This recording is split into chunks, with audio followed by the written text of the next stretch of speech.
Welcome to Focused on Forward. The purpose of this podcast is to focus on recovery from life situations, be it a disease, chronic or acute, perhaps the loss of someone so dear to you in death, or a change of life patterns that has affected you so profoundly that you have no choice but to find your new normal and become focused on moving forward. Each episode is designed to show the positivity that people bring to each and every one of their stories, the successes they've had, ways that they have become so definitively focused on moving forward. We look forward to sharing their stories, and we hope that they inspire you just as much as they have inspired us. Thanks for listening, and enjoy the show. Hello and welcome to Focused on Forward. Today, I have the honor of my guest being Michael Bryan. Michael has got a very challenging story of life and what has been dealt to him, but also inspiring because of the way that he's gone about it.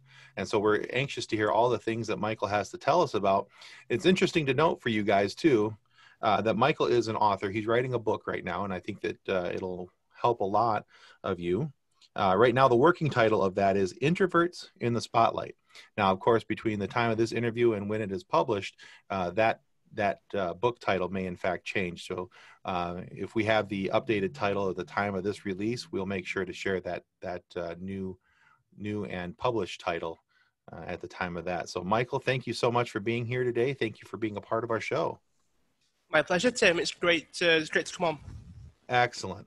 So if you're ready, we're all eager to hear your story, and just jump right in and tell us all about Michael Bryan.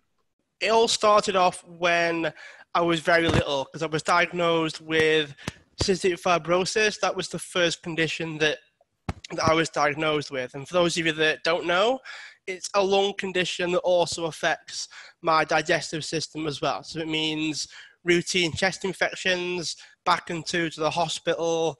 I spent my first Christmas in hospital, that kind of thing. That was my initial start.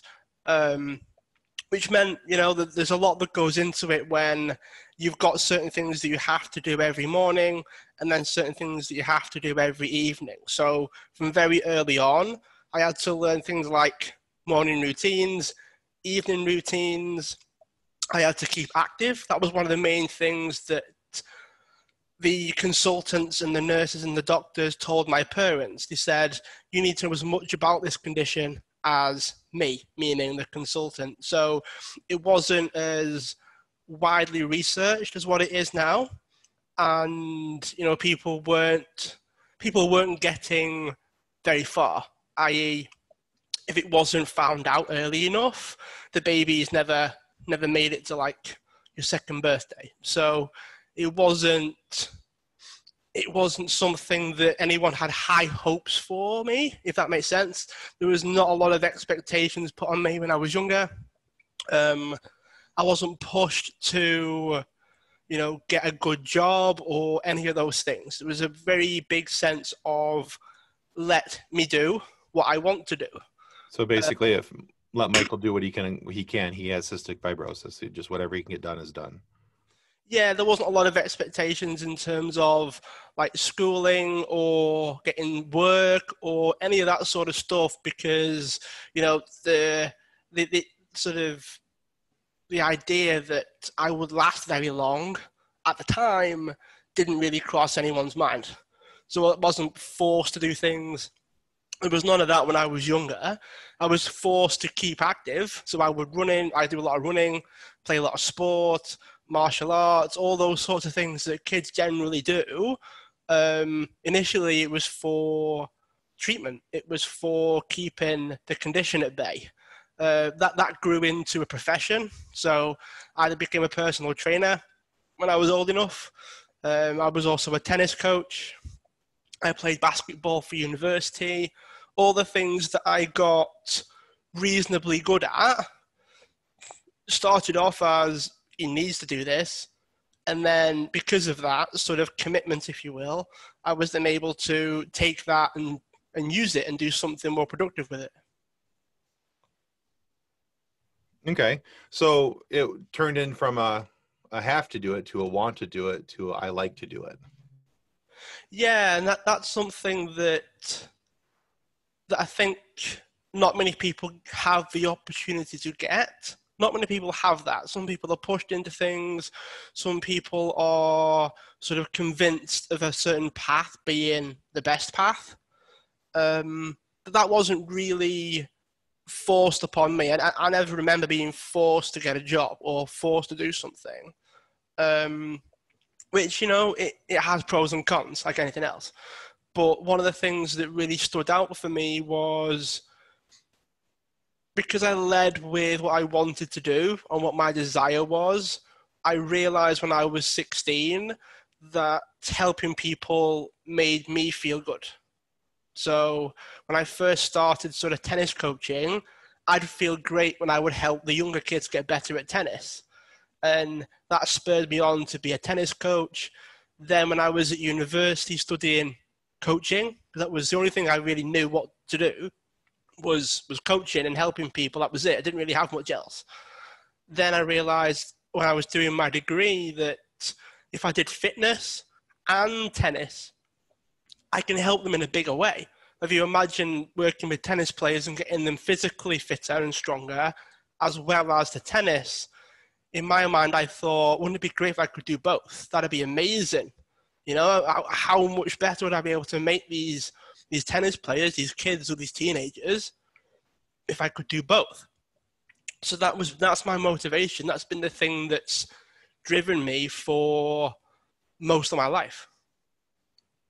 Well, that's kind of cool because, yeah, they gave you a sense of purpose and a sense of direction then, I'm sure.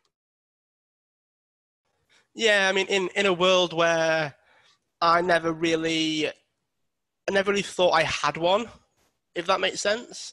Oh, yeah, absolutely. Yeah. There's a lot to be said for, very little expectations. I had I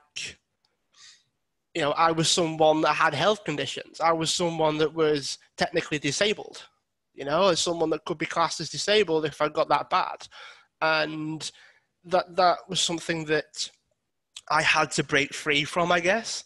And yeah, it does give you a massive sense of purpose, and it's easy for me to feel fulfilled at the end of the day if all I've got to do is help people. It's an easy it's an easy button to press, especially in this day and age. So yeah, it's interesting when I have this conversation with people around, trying to be happy is probably our mission, if you will. And when I don't have society's way thrust upon me, it's amazing what can happen when you don't have that. When you have the conversation around what's left after that, there's a lot of open space that you can fill with whatever it is that you want. Yeah, absolutely. So you also mentioned that on top of CF, on top of cystic fibrosis, you also deal with diabetes. Being diabetic, are you type 1 or are you type 2? Actually because of the cystic fibrosis. So when I have this conversation with people, they don't realize there's 3 types. So you can count me in that list then? Yeah, it's not well known. It's not publicly well known because cystic fibrosis isn't. It's not like cancer, right? It's very sort of niche, if you will. Sure. Yeah, it's got a much smaller percentage of the population who are affected by cystic fibrosis than are not. Yeah. Or who are affected by other genetic issues. Exactly right. So type 1 is the pancreas itself, if I've got the organ right. I think it is the pancreas, isn't it? Yeah, it is. It's the pancreas that doesn't work as effectively by itself, right? It's the actual organs struggling, if you will. Then you've got type 1, which is like fat builds up around the outside, generally due to diet, and that can cause complications when releasing insulin. Then you've got type 3, which is the way I sort of try to describe it now, which is cystic fibrosis related. Now, because the condition itself causes mucus to build up around the body, not just in the lungs, it builds up everywhere. When the mucus builds up inside the pancreas, that's what stops the insulin from release it into the bloodstream. Does that make sense? So you've got Yeah, so the mucus is clogging the pancreas, not allowing it to function and flow like it normally yeah, would. exactly right. So the problem with this, of course, is this happened when I was a personal trainer. This happened when I was a tennis coach. This happened when I was probably at my fittest. I was diagnosed with this. So as you can imagine, my diet was okay, wasn't impeccable, but when you're exercising all the time, you've got to eat your calories somehow.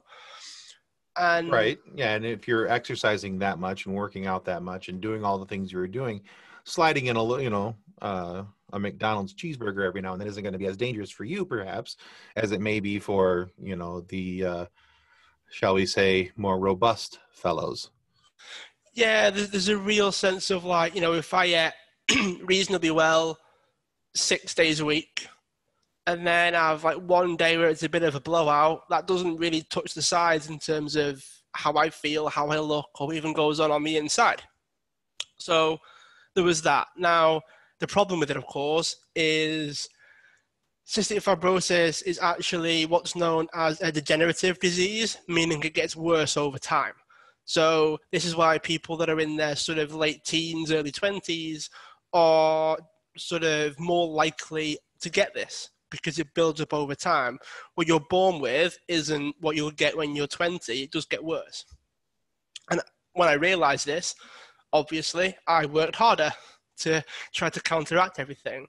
And I didn't really believe it at first. So when I did my tests, I came back diabetic, and I said to them, can I change my diet and see if that makes a difference? And I changed my lifestyle and see if that would change anything. They said, yeah, we'll give you another shot. We'll see how it goes. Did all the tests again, came back diabetic. And then that's when it really sort of hit home for me in some ways, because I was at my fittest, being my healthiest, doing my best. And it wasn't about what I was doing, wasn't about what I was eating. It was how my body was reacting to what I was doing, how my body was able to cope with what I was doing. So no matter what, this was going to be my life now. Which does sound a bit traumatic, when you try to fight it and you've got no choice but to accept it now. I had a bit of a spiral where that's concerned. But one of the things that you want to take into account is I had a friend that had the same conditions. So he was cystic fibrosis. He had diabetes before me. So he was sort of how I based my health on, if you will. And he actually passed away because of the conditions. So he's no longer with us. He passed away before I was diagnosed. And he was only a year older than me. So when it happened, as you can imagine, I had the whole sort of, am I next? Is this thing going to take me now? Have I got a year? Oh, yeah. Yeah. I had a massive mortality moment of, is this it? Have I got a year left? Everyone was like, oh, well, you look after yourself better than most people. You're this, you're that, you'll last a bit longer, all those sorts of things. But then when I did the stupid thing, which I did a very stupid thing, I Googled mortality rates, which is a dangerous thing to do. Yeah, that's probably not a good idea. I don't know. Like when you've got CF and your mortality rate's about 45, and then with diabetes that goes down to about 24 to 26, and I was like 22 or 23 at the time. Oh, yeah. So you're looking at that like you got a deer in the headlights of a truck. Yeah, I was very sort of, this is it. Absolutely. I had my hole punched, if you will. Yeah, I can see that.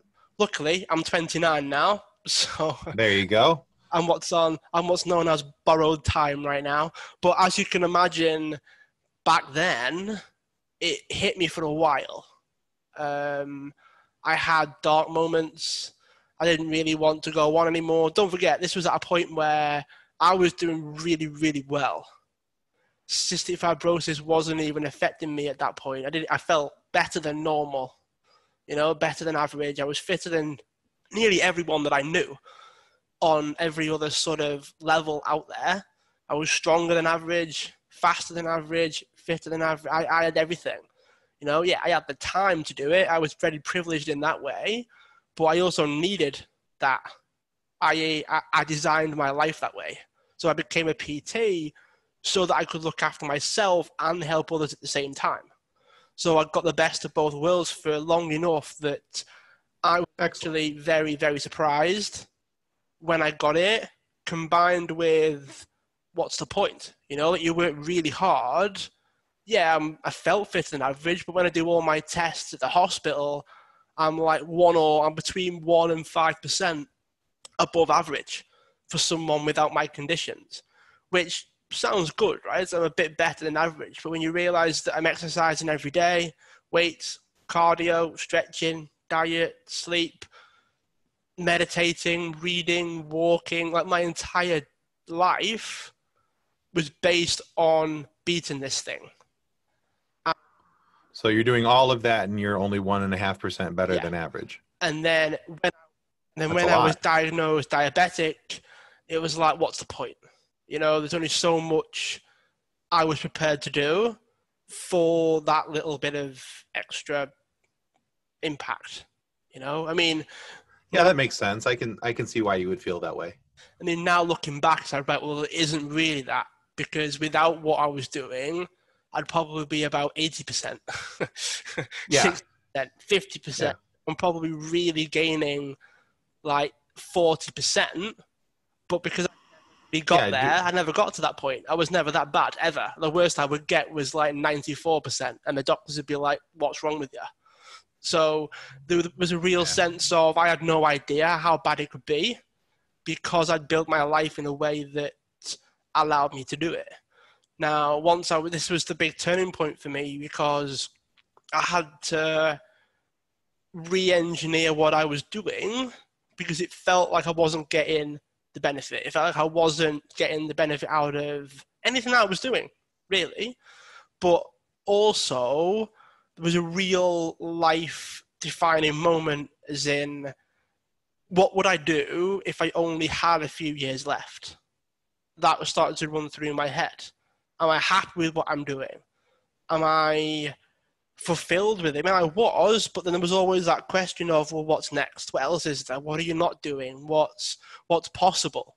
You know, what's the next glass ceiling that you can break through? You've only got a few years left. You've got to make the most of it. That was what was going through my mind. And that caused me to do things like speak on stage for the first time, which was horrible. I won't lie. That was outrageous. I hated the whole experience first time round. Third time round, it felt a bit more at home. But first time round, it was horrific. Yeah. First time out on a stage in front of any size group of people, you're gonna need a fresh pair of shorts probably afterwards. So. And then it all sort of spiraled from there. I mean, it took me a few months to be okay and accept the situation I was in. Massive lifestyle change after something that I already had the lifestyle change of. You know, that I sat there and thought, what else can I possibly do? What else is there? There is only so much that you can change before you change in like very, very small things. And Right. Where do you stop? Because now are you changing what you've already changed to go to something else, or are you changing things just to change them? It had to feel like you were kind of spinning your wheels at some point. There's a combination of that. And is it worth making the changes for the very little improvements that I would get? Is it really worth the extra effort? Because it's not easy to begin with, right? And if I've got to make things harder, it's like, what else is there? Like, what am I supposed to do? What else is there that I can do? You know? And then I was at a point where it was like, well, I've got to make a living as well. Like, I can't just stay with my parents until I'm like 70. Like, I've got to figure my life out at the same time. And that's the thing that people tend to miss, is I'm doing all this while growing a personal training business, while growing a tennis coaching business. Then that was at a time when social media was taking over. We were spending more time on our phones than not on our phones. And I was like, okay, I want to try this online thing. So I was running essentially two businesses and one sort of hobby business, if you will, while trying to manage everything else. You know, when people talk about the health side of things, I always have to bring that up because doing the fitness stuff and the health stuff, yeah, that's challenging. It's not easy. You got to build your life around it. It is a lifestyle.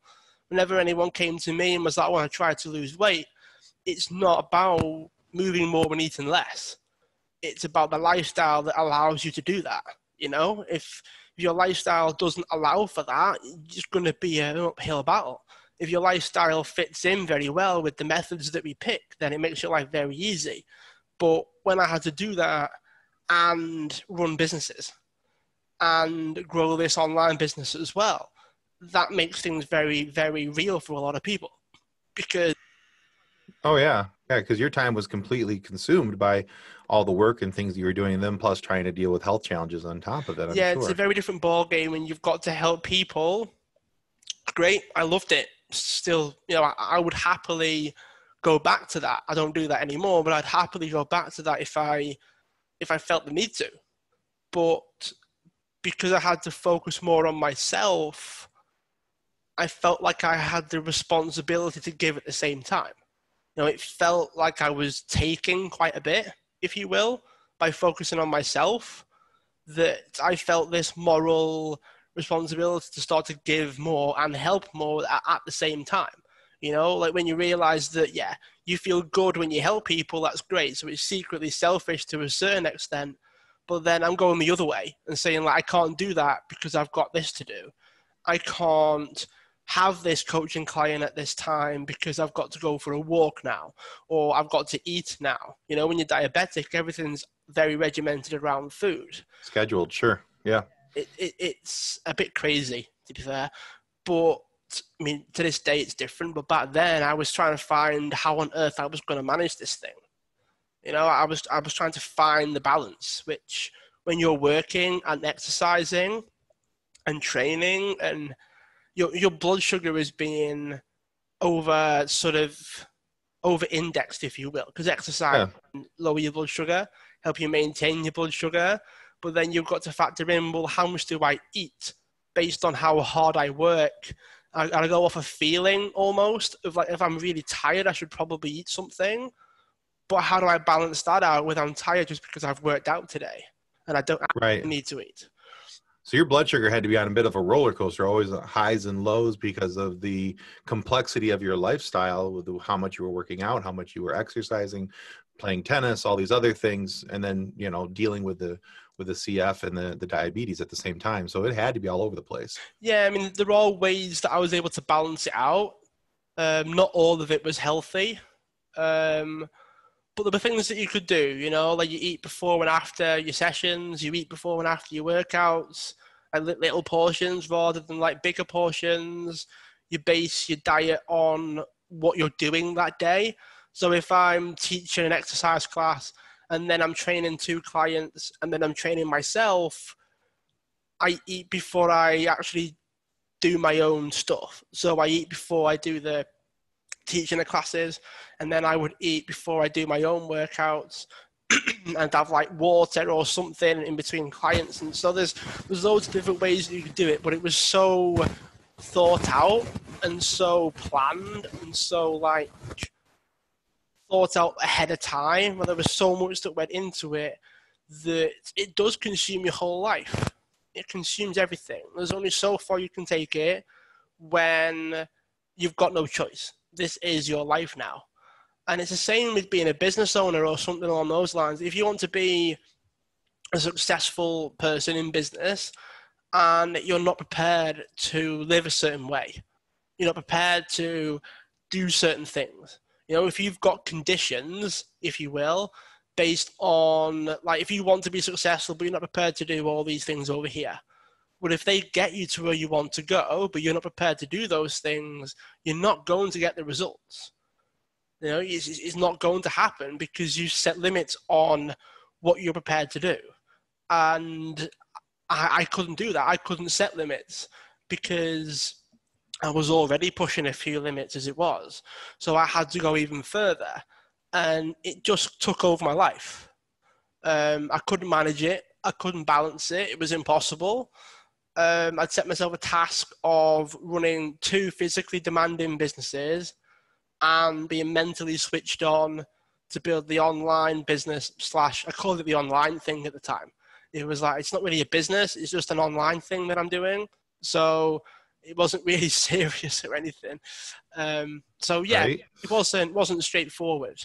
I had to give up something. I had to phase out what I was doing offline physically to be able to manage everything. And after I burned out, which, as you can imagine, that was going to happen eventually. Oh, absolutely. Yeah, that many irons in the fire. It was in the making. Yeah, It just hadn't happened yet. yeah, I had to adjust. I had to assess what was working, what would give me the most amount of return on my investment. I had to prioritize. I had to, when you have conversations with yourself around like work and clients and things, and I'd sit there and go, I'd rather sleep than go to work.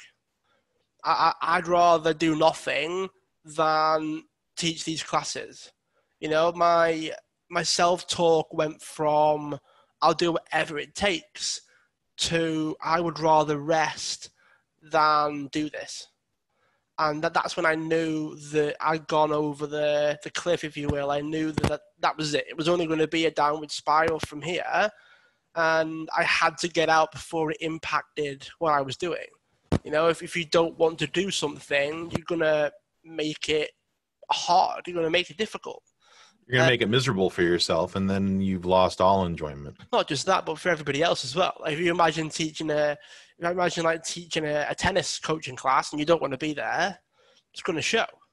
Oh, absolutely. If you're not involved as the instructor, you're not going to have involved students either. And if you don't care, they're not going to care. No, that's it. And it was at a stage whereby I didn't quite realize the emotional roller coaster that can come with being diabetic as well. Like it's not just a diet game; it's an emotional game as well. And I didn't realize that. Obviously, I was like 1 or 2 years in. I was still trying to balance this thing.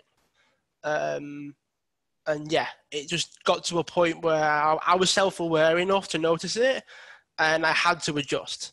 I had to do a lot of productivity type stuff, you know, a lot of batching, prioritizing, timing, stopwatch, all that sort of stuff, just to really get a grip on what I was doing and then shift everything. But the biggest shift that really happened was when all this happened. This was at a point where I'd spent so long trying to be normal, like seen as normal. You know, like not many PTs have health conditions, right? So I didn't want to come across as if I was any less than anybody else. So I did everything that I could. You know, I took medicines like in the toilets, and I didn't try to show that I was tired. You know, you put the brave face on, right? And I did that for, well, forever. Until I started to get a bit of attention for the fact that I was a PT with a lung condition and diabetes as well. And my clients actually read it. So it was in a local magazine. They read it and they were, "Is this you?" "Yeah, it's me." "Yeah, it is, yeah."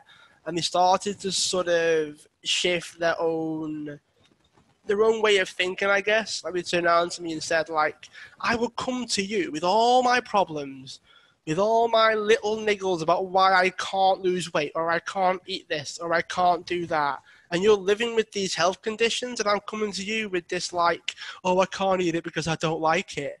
Oh my God. They started to sort of like beat themselves up a little bit.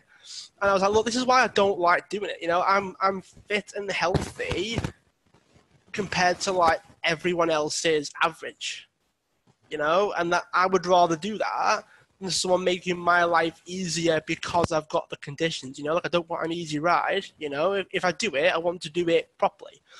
So with that, they were all like sort of, oh my God, I can't believe I'm coming to you with all my little problems, and you're living, I've got no excuses anymore, and I can't, there was a real sense of that. And they started to work harder, for want of a better expression. So they got faster results, better results.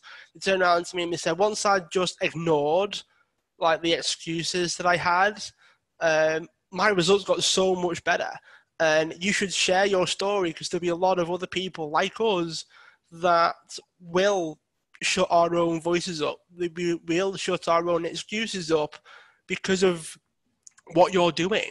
Like, you don't have to do anything else. You don't have to teach us as such. Just you being the inspiration, you being the person that practices what they preach and pave the way for us, so to speak. That can do more for us than reading a book, which is something that I've wrote in the end. But at the time, there was sort of like, you just being you is enough to help people. Yeah, and many times I think that's something that we tend to understate, is how powerful our own personal example can be in something. Especially if we're walking the walk. If people see us, if we're talking the talk rather, but if they see us walk the walk, that we're doing what we say and we say what we do, I think that has a lot of impact on people, as far as being able to say, okay, well, if they can do it, I can do it. And if they can do that, then I can do this. And it gives people the courage and the strength, the ability to be able to move forward.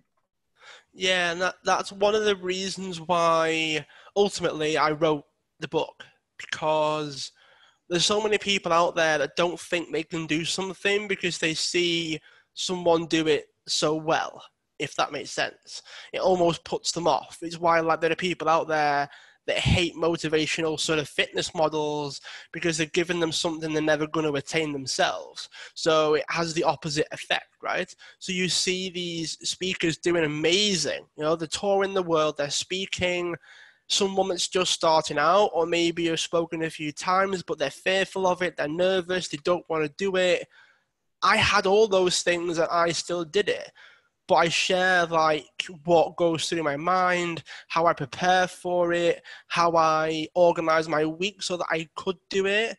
I had to take time off. I had to do a lot of stuff like building up to it. There's a lot of self-talk in there. There's a lot of doing it afraid, basically having to convince myself, right? Convince myself that walking up the stairs onto the stage after my name was called out was a good idea. I had to tell myself to get on the stage. It wasn't as easy as Michael's McDonald's going onto the stage and I go, yeah, and I jump up out of my seat and I run on the stage. That didn't happen. I was literally the quietest guy ever, gradually walking up the stairs onto the stage, telling myself one foot in front of the other, Mike, you'll be okay. Just keep walking, keep breathing, remember your lines, you can do this. That was what it was like. It wasn't bouncing around the stage. It wasn't giving everyone high fives as I walk on. It was none of that. It was one of the most frightening experiences that I've ever done. And more than anything, I want that to be the permission, if you will, for everybody else to do it, for everybody else to give it a go. Everyone that wants to do it should do it. But you're going to be scared. You're going to be afraid. You're going to not want to do it. You're going to have the lead legs. You're going to have the, oh my God, I've completely forgot what I was going to say. You're going to have all the negative self-talk and all the emotions are going to be flying around your head when you do it. The reason why I share all of that is so that someone else could read it and go, that's me. And he did it, so I'm going to do it. So there's an element of people can relate to it if they struggled with it. People can take bits and pieces that they were similar than. And I just want people to realize that it's normal. I just want people to realize that there are people out there that do freak out when they are doing certain things and they still do it. They bottle it up. They put the brave face on.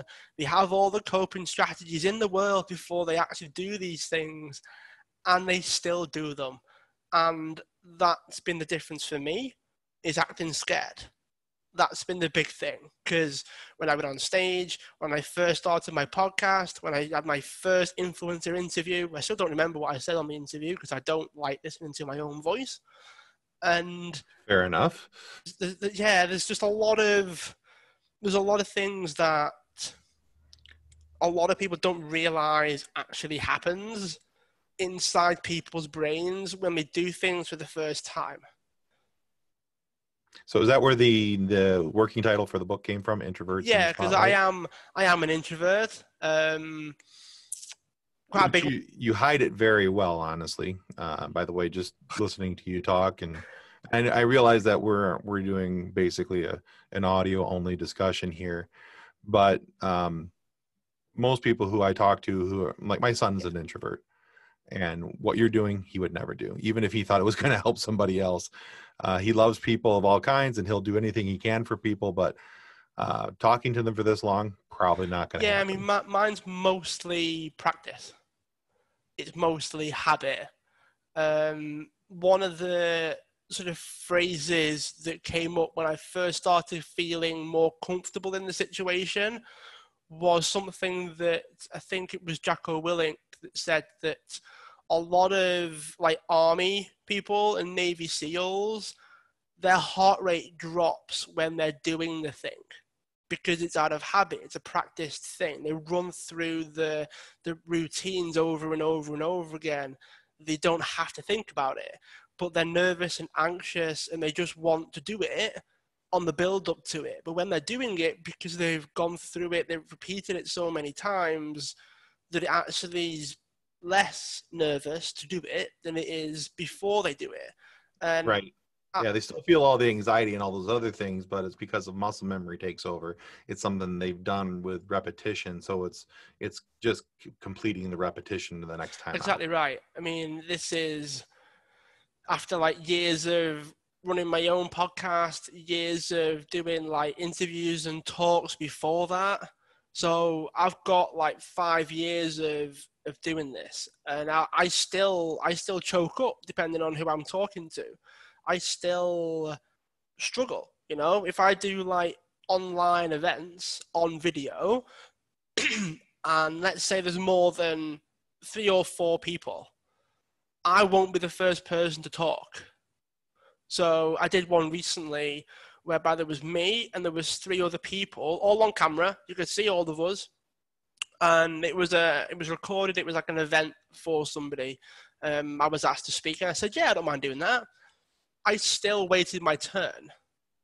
I didn't cut anybody off. I didn't just say what I wanted to say.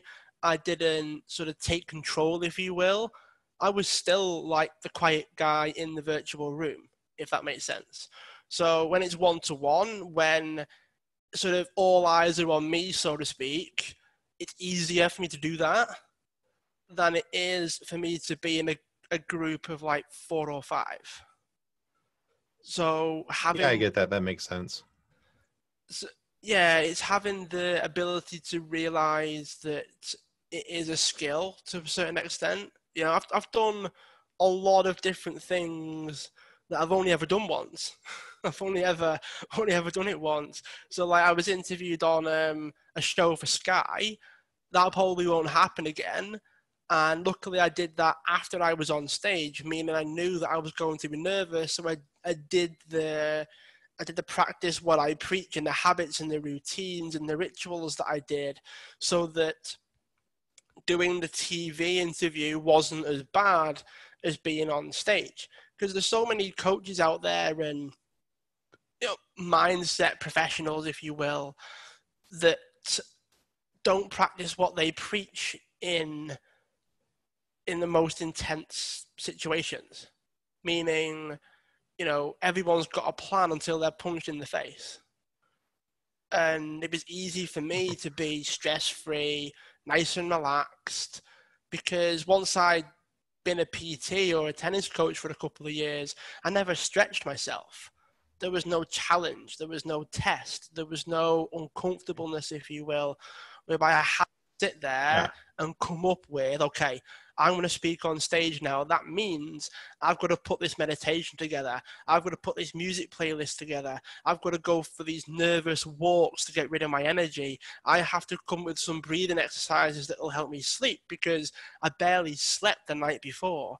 And it was all that sort of stuff I wouldn't have needed to do otherwise. So there's a difference between all the books that I'd read, all the podcasts that I'd listened to, all the courses that I'd been on. Yeah, they prepared me for it in terms of I had to put these things in place. But I'm not going to go out there and do all these things without a reason for it. But when you've got like speaking on stage, interview on TV, starting your podcast, winning awards, all this stuff, it forced me to practice what I preach. It forced me to do the things that allowed me to be the person that I needed to be able to meet the expectation of the situation that I was in. If you don't need to do all of those things, you won't. So I had to like Right. step up my game, if you will, to be able to be who I needed to be able to be in those situations. I wouldn't have got on stage otherwise. I wouldn't have even got to the venue. I'd have booked Right. on, because you can book on virtually. I'd have done all of the virtual stuff, just not turned up because I didn't want to. Sure. You know, I'd kind of chickened out, Sure. if you will.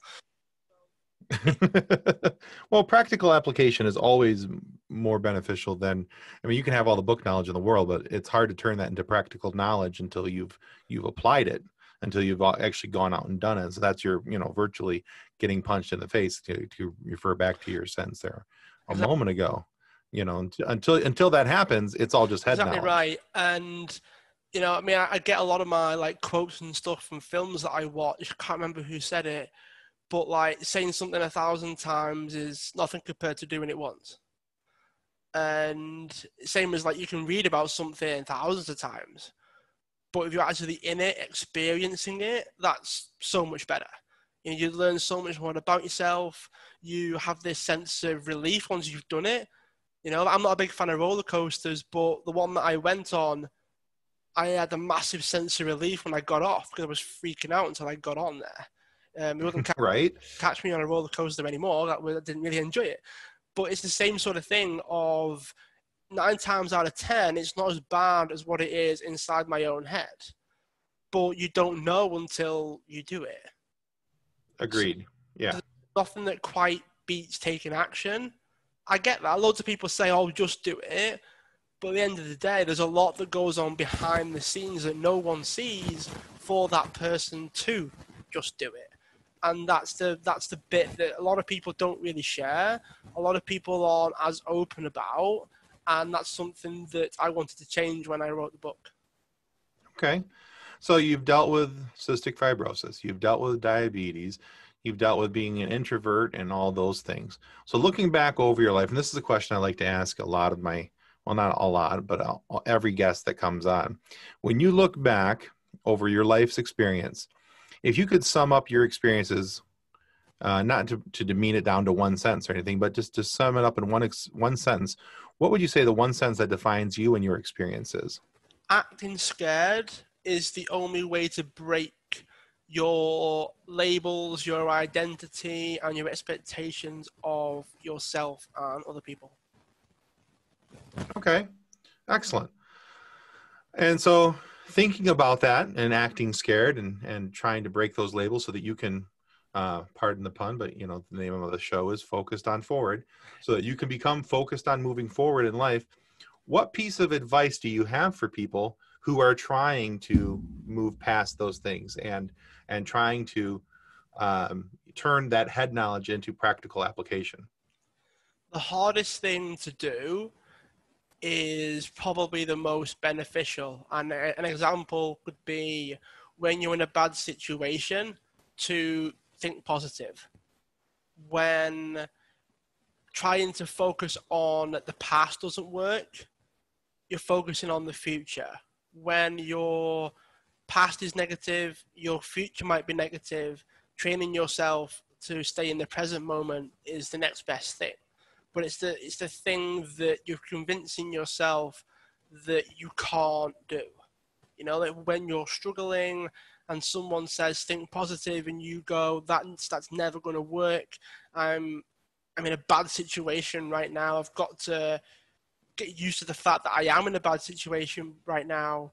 The last thing you want to do is probably the thing that's going to be the most beneficial. And I've spent a long time dwelling on the negative things. I've spent a long time forcing myself to think positive, even though it's bleak. And while it might not change the situation, it can change how you feel about the situation. The only thing that you can really control is you. And by doing those things, it's taught me to find the solutions to things, or find the way of moving forwards, even when it's just going to be doing more of the same. Even when the situation's never really going to get better, you still just got things that you just have to do. You just have to do these things. You've got no choice. You just have to do them. Yeah, you do them instead of waiting for somebody to tell you that you should or could do them. So moving out of necessity, not out of permission. Yeah, I mean, it's easier said than done. As I said, it's not the thing that comes to mind when you're actually in the situation. You know, I have a lot of conversations with people and they're surprised or they're a little bit frustrated when I don't just tell them what to do. Because if you're not in the right frame of mind, you can't even accept or acknowledge or take on board the advice. Because if you're so focused on what's going wrong, and I say, okay, well, you need to try to shift onto something positive, or just accept that you can't really change something that's already happened, it's not helpful. It can feel a bit robotic. It can feel a bit of a disconnect almost. You know, like if you don't dwell on something or you don't think about something and you try to just focus on the positive, to other people that can feel a bit weird. Like, why are you not acknowledging this? Why are you not thinking about this? But the truth is that's the difference. You know, you are in the minority when you do that. That's why there are people in the top 1% of like people, earners, happiness, you name it. You know, if you act like those people, you become those people. But unfortunately, you are going to be the outlier. You are going to be like the only one in the room doing this thing. And you've also got to be okay with that as well. All right, excellent. So now you said that your book, you're hoping to have it out the week of November, and hopefully we'll find out what the actual title is. But as of right now, it's entitled Introverts into the Spotlight.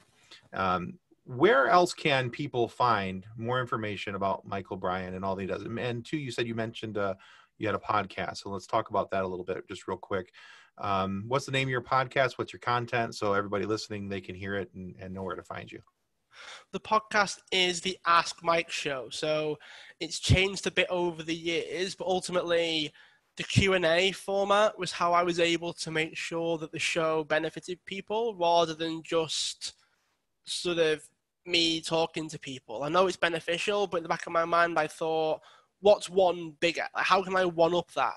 And answering people's questions was the answer. So it's the Ask Mike Show. You can tune in wherever. So from Apple to Google to Amazon, it's all over the place. And that's what it is. I do interviews as well sometimes. I've got interviews with athletes and actors and singers and business owners and authors and a whole host of different types of people. All right, so a little bit of everything is on that. Excellent. Okay, so the Ask Mike Show, very good. And well, Mike, thank you very much for being on Focused on Forward today. It's been an absolute pleasure to have you, and we do appreciate you sharing your story. And we look forward to your book. Thanks very much. All right, guys, that's going to conclude us today for Focused on Forward. Well, that concludes another episode of Focused on Forward. To be a guest of Focused on Forward, you can reach us through Twitter at podcastfof, through our Facebook page named Focused on Forward, or through email focusedonforward@gmail.com.